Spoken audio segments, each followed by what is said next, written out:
Hi, I am pleased to be here with Caitlin Cromley, an aspirant with the Labouré Society. Hi, Caitlin. Hi, sister. We're going to spend a little time getting to know Caitlin a little bit better. So to start out, tell us a little bit about your childhood and your faith while you were growing up. Sure, sister.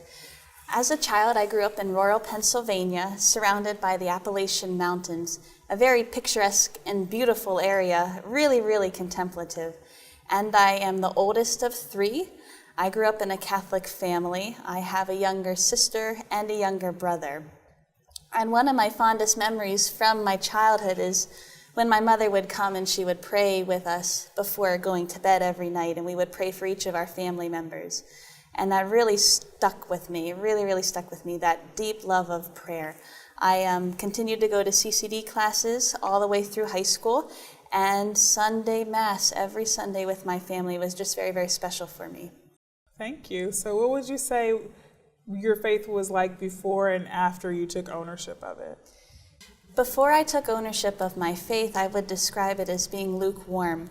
My focus really was on academic achievements as well as athletic achievements. I wanted to be valedictorian of my high school class. I wanted to graduate summa cum laude, and wanted the highest grades, straight A's. And in academics and also in athletics, I really wanted to win softball championships. I wanted to hit home runs. Once I finally took ownership of my faith, once I finally began to really pray, my life changed, and my focus moved from academics and athletics onto God and onto things that are more eternal. And so now talk to us about the moment that you knew you had a religious vocation. What stage in your life were you in?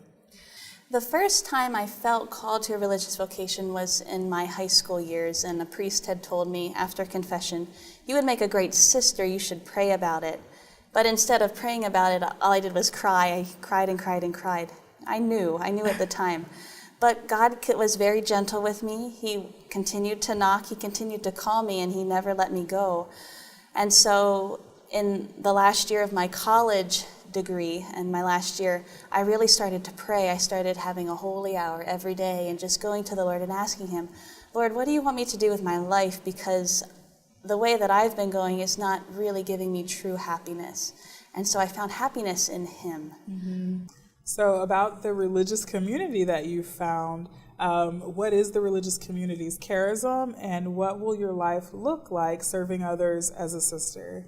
The community I am discerning with is the Capuchin Sisters of Nazareth, which is a Franciscan religious community of women. They live a contemplative life of prayer.